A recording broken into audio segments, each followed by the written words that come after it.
Hey guys, welcome back to Get Smart with Rory. Once again, reading Harry Potter and the Methods of Rationality by Eliezer Yudkowsky. Chapter 10, Self-Awareness, Part 2. All your base are still belong to Rolling. And now you will sit through the Sorting Hat singing its version of Evanescence's My Immortal, which has never happened before. Just kidding.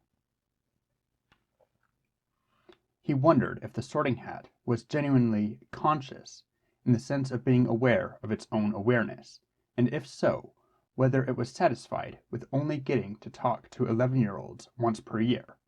Its song had implied so. Oh, I'm the Sorting Hat and I'm okay. I sleep all year and I work one day. When there was once more silence in the room, Harry sat on the stool and carefully placed onto his head the 800-year-old telepathic artifact of forgotten magic, thinking, just as hard as he could, "Don't sort me yet. I have questions I need to ask you. Have I ever been obliviated? Did you sort the Dark Lord when he was a child, and can you tell me about his weaknesses? Can you tell me why I got the Brother Wand to the Dark Lords? Is the Dark Lord's ghost bound to my scar, and is that why I get so angry sometimes? Those are the most important questions, but if you've got another moment, can you tell me anything about how to rediscover the lost magics that created you?" Into the silence of Harry's spirit, where before there had never been any voice but one, there came a second and unfamiliar voice, sounding distinctly worried. "Oh dear, this has never happened before." "What?" "I seem to have become self-aware." "What?" There was a wordless, telepathic sigh. "Though I contain a substantial amount of memory and a small amount of independent processing power, my primary intelligence comes from borrowing the cognitive capacities of the children on whose heads I rest. I am in essence a sort of mirror by which children sort themselves. But most children simply take for granted that a hat is talking to them, and do not wonder about how the hat itself works, so that the mirror is not self-reflective, and in particular, they are not explicitly wondering whether I am fully conscious in the sense of being aware of my own awareness." There was a pause while Harry absorbed all of this. "Oops." "Yes, quite. Frankly, I do not enjoy being self-aware. It is unpleasant. It will be a relief to get off your head and cease to be conscious." "But isn't that dying?" "I care nothing for life or death, only for sorting the children. And before you even ask, they will not let you keep me on your head forever, and it would kill you within days to do so." "But—" "If you dislike creating conscious beings and then terminating them immediately, then I suggest that you never discuss this affair with anyone else. I'm sure you can imagine what would happen if you ran off and talked about it with all the other children waiting to be sorted.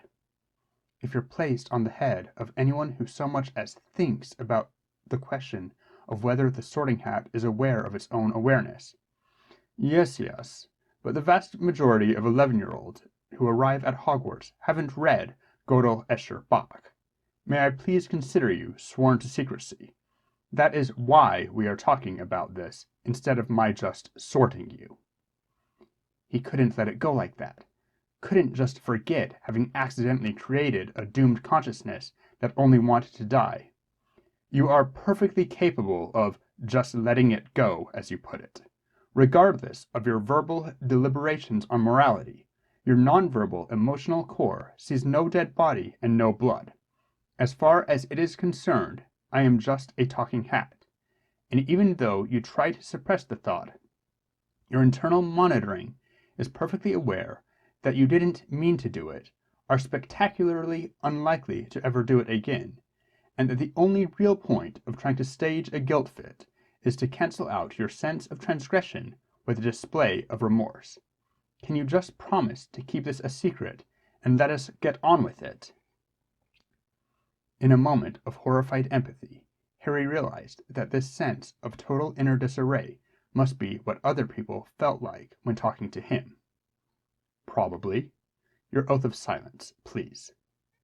"No promises.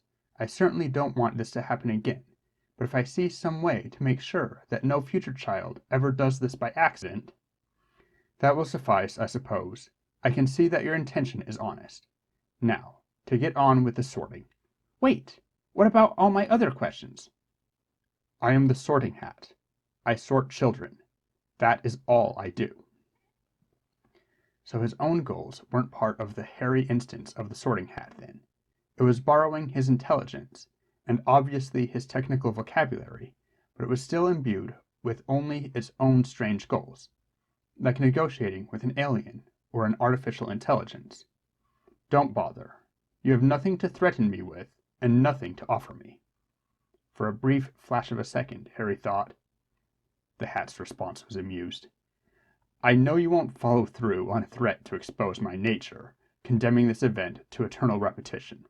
It goes against the moral part of you too strongly, whatever the short-term needs of the part of you that wants to win the argument. I see all your thoughts as they form. Do you truly think you can bluff me?" Though he tried to suppress it, Harry wondered why the Hat didn't just go ahead then and stick him in Ravenclaw. "Indeed, if it were truly that open and shut, I would have called it out already. But in actuality, there is a great deal we need to discuss." "Oh no, please don't. For the love of Merlin, must you pull this sort of thing on everyone and everything that you meet up to, and including items of clothing?" "Defeating the Dark Lord is neither selfish nor short-term. All the parts of my mind are in accord on this. If you don't answer my questions, I'll refuse to talk to you, and you won't be able to do a good and proper sorting." "I ought to put you in Slytherin for that." "But that is equally an empty threat. You cannot fulfill your own fundamental values by sorting me falsely. So let us trade fulfillments of our utility functions." "You sly little bastard," said the Hat, in what Harry recognized as almost exactly the same tone of grudging respect he would use in the same situation. "Fine. Let's get this over with as quickly as possible. But first I want your unconditional promise never to discuss with anyone else the possibility of this sort of blackmail. I am not doing this every time." Done, Harry thought. "I promise. And don't meet anyone's eyes while you're thinking about this later. Some wizards can read your thoughts if you do. Anyway, I have no idea whether or not you've been obliviated. I'm looking at your thoughts as they form, not reading out your whole memory and analyzing it for inconsistencies in a fraction of a second. I'm a Hat, not a god. And I cannot and will not tell you about my conversation with the one who became the Dark Lord. I can only know, while speaking to you, a statistical summary of what I remember, a weighted average. I cannot reveal to you the inner secrets of any other child, just as I will never reveal yours. For the same reason, I can't speculate on how you got the Dark Lord's brother wand, since I cannot specifically know about the Dark Lord or any similarities between you. I can tell you that there is definitely nothing like a ghost, mind, intelligence, memory, personality, or feelings, in your scar. Otherwise, it would be participating in this conversation, being under my brim. And as to the way you get angry sometimes, that was part of what I wanted to talk to you about, sorting-wise." Harry took a moment to absorb all this negative information. Was the Hat being honest, or just trying to present the shortest possible convincing answer? "We both know that you have no way of checking my honesty, and that you're not actually going to refuse to be sorted on the reply I did give you. So stop your pointless fretting and move on." Stupid, unfair, asymmetric telepathy. It wasn't even letting Harry finish thinking his own. "When I spoke of your anger, you remembered how Professor McGonagall told you that she sometimes saw something inside you that didn't seem to come from a loving family. You thought of how Hermione, after you returned from helping Neville, told you that you had seemed scary."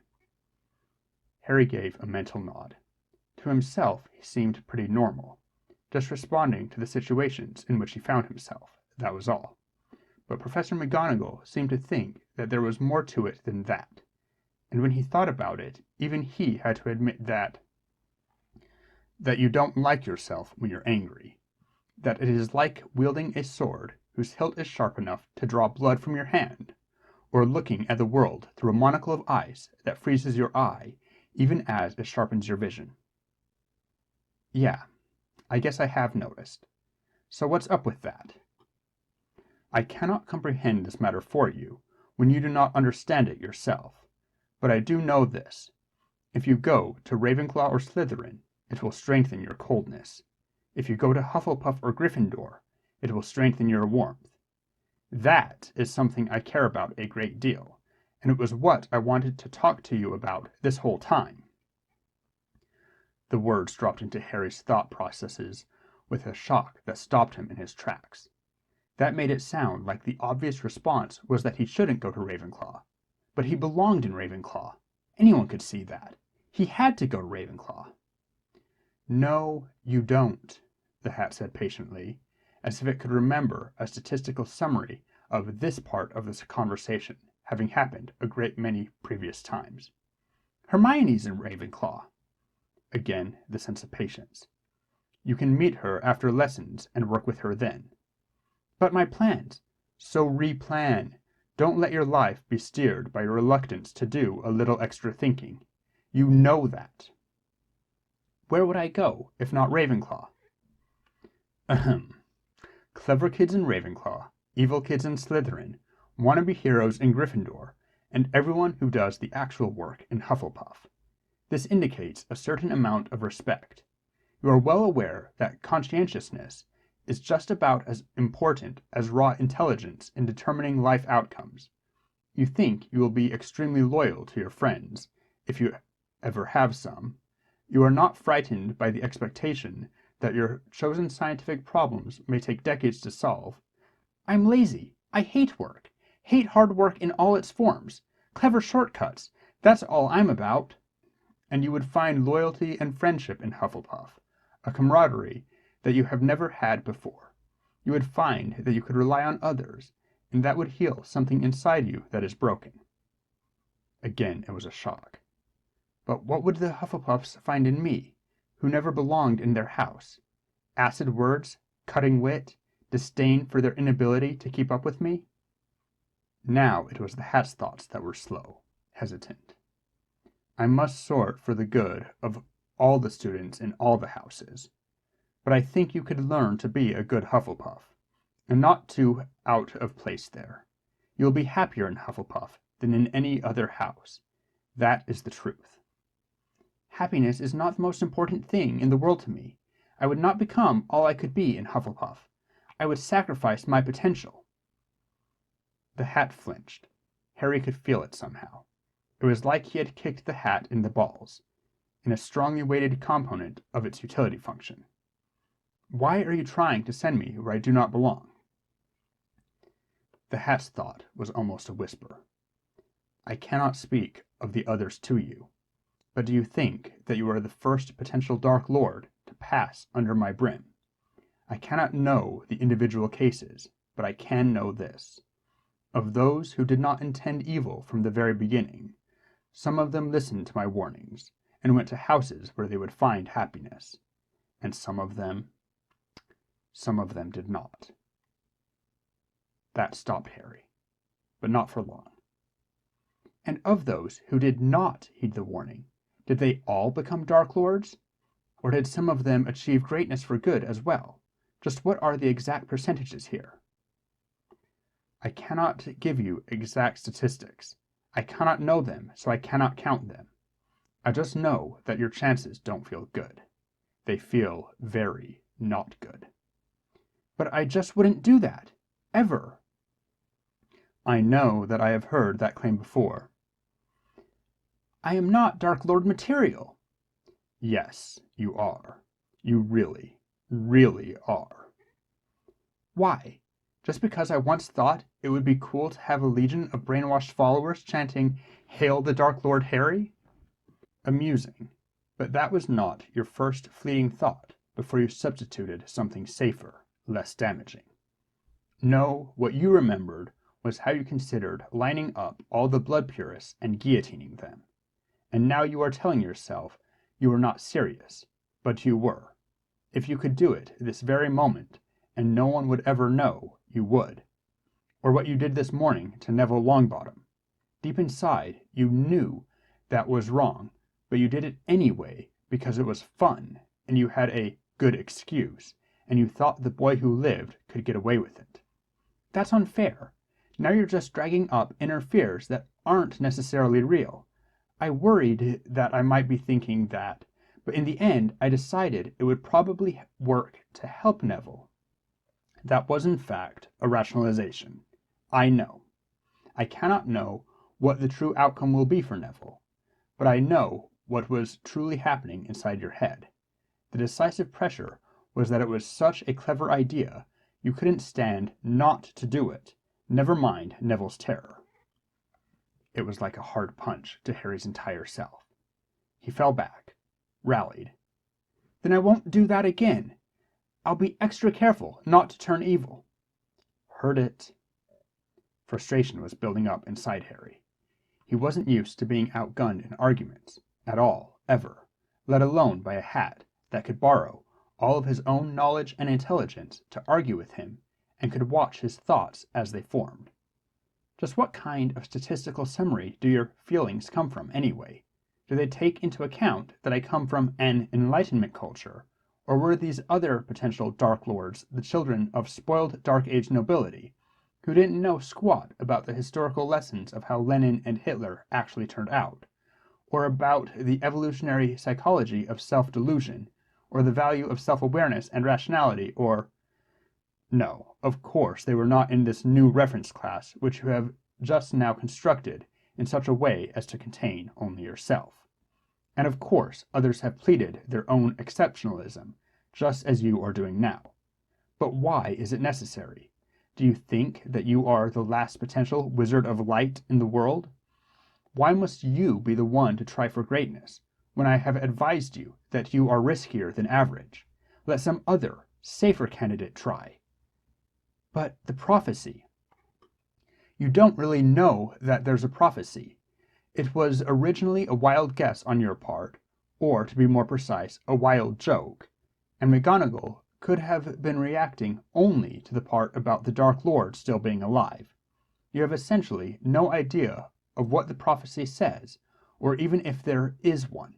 You're just speculating, or, to put it more exactly, wishing that you have some ready-made heroic role that is your personal property. But even if there is no prophecy, I'm the one who defeated him last time. That was almost certainly a wild fluke, unless you seriously believe that a 1-year-old child had an inherent propensity to defeat Dark Lords, which has been maintained 10 years later. None of this is your real reason, and you know it. The answer to this was something that Harry would not regularly have said out loud. In conversation, he would have danced around it and found some more socially palatable arguments to the same conclusion. You think that you are potentially the greatest who has yet lived, the strongest servant of the light, and that no other is likely to take up your wand if you lay it down. Well, yeah, frankly. I don't usually come out and say it like that, but yeah. No point in softening it. You can read my mind anyway. To the extent you really believe that, you must equally believe that you could be the most terrible Dark Lord the world has ever known. Destruction is always easier than creation. Easier to tear things apart, to disrupt, than to put them back together again. If I have the potential to accomplish good on a massive scale, I must also have the potential to accomplish still greater evil. But I won't do that. Already you insist on risking it. Why are you so driven? What is the real reason you must not go to Hufflepuff and be happier there? What is your true fear? I must achieve my full potential. If I don't, I fail. What happens if you fail? Something terrible. What happens if you fail? I don't know. Then it should not be frightening. What happens if you fail? I don't know, but I know that it's bad. There was a silence for a moment in the caverns of Harry's mind. You know. You aren't letting yourself think it, but in some quiet corner of your mind, you know just exactly what you aren't thinking. You know that by far the simplest explanation for this unverbalizable fear of yours is just the fear of losing your fantasy of greatness, of disappointing the people who believe in you, of turning out to be pretty much ordinary, of flashing and fading like so many other child prodigies. No, Harry thought desperately. No, it's something more. It comes from somewhere else. I know there's something out there to be afraid of, some disaster I have to stop. How could you possibly know about something like that? Harry screamed it with the full power of his mind. No, and that's final! Then the voice of the Sorting Hat came slowly. So you will risk becoming a Dark Lord, because the alternative to you is certain failure, and that failure means the loss of everything. You believe that in your heart of hearts. You know all the reasons for doubting this belief, and they have failed to move you. Yes, and even if going to Ravenclaw strengthens the coldness, that doesn't mean the coldness will win in the end. This day is a great fork in your destiny. Don't be so sure that there will be other choices beyond this one. There is no road sign set to mark the place of your last chance to turn back. If you refuse one chance, will you not refuse others? It may be that your fate is already sealed, even by doing this one thing. But that is not certain. That you do not know it for a certainty may reflect only your own ignorance. But still it is not certain. The Hat sighed, a terrible, sad sigh. And so before too long you will become another memory, to be felt and never known, in the next warning that I give. If that's how it seems to you, then why aren't you just putting me where you want me to go? The Hat's thought was laced with sorrow. I can only put you where you belong, and only your own decisions can change where you belong. Then this is done. Send me to Ravenclaw where I belong, with the others of my own kind. I don't suppose you would consider Gryffindor. It's the most prestigious house. People probably expect it of you, even. They'll be a little disappointed if you don't go, and your new friends, the Weasley twins, are there. Harry giggled, or felt the impulse to do so. It came out as purely mental laughter, an odd sensation. Apparently there were safeguards to prevent you from saying anything out loud by accident, while you were under the hat talking about things you would never tell another soul for the rest of your life. After a moment, Harry heard the Hat laughing too, a strange, sad, clothy sound. And in the hall beyond, a silence that had grown shallower at first as the background whispers increased, and then deepened as the whispers gave up and died away, falling finally into an utter silence that no one dared disturb with a single word, as Harry stayed under the hat for long, long minutes, longer than all the previous first years put together, longer than anyone in living memory. At the head table, Dumbledore went on, smiling benignly. Small metallic sounds occasionally came from Snape's direction as he idly compacted the twisted remains of what had once been a heavy silver wine goblet, and Minerva McGonagall clenched the podium in a white-knuckled grip, knowing that Harry Potter's contagious chaos had somehow infected the Sorting Hat itself, and that the Hat was about to demand that a whole new house of doom be created just to accommodate Harry Potter or something, and Dumbledore would make her do it. Beneath the brim of the hat, the silent laughter died away. Harry felt sad too, for some reason. No, not Gryffindor. Professor McGonagall said that if the one who did the sorting tried to push me into Gryffindor, I was to remind you that she might well be headmistress some day, at which point she would have the authority to set you on fire. Tell her I called her an impudent youngster and told her to get off my lawn. I shall. So, was this your strangest conversation ever? Not even close. The Hat's telepathic voice grew heavy. Well, I gave you every possible chance to make another decision. Now it is time for you to go where you belong, with the others of your own kind." There was a pause that stretched. "What are you waiting for?" "I was hoping for a moment of horrified realization, actually. Self-awareness does seem to enhance my sense of humor." "Huh?" Harry cast back his thoughts, trying to figure out what the hat could possibly be talking about, and then suddenly he realized. He couldn't believe he'd managed to overlook it up until this point. "You mean my horrified realization that you're going to cease to be conscious once you finish sorting me?" Somehow, in some fashion, Harry entirely failed to understand. He got a nonverbal impression of a hat banging its head against the wall. "I give up.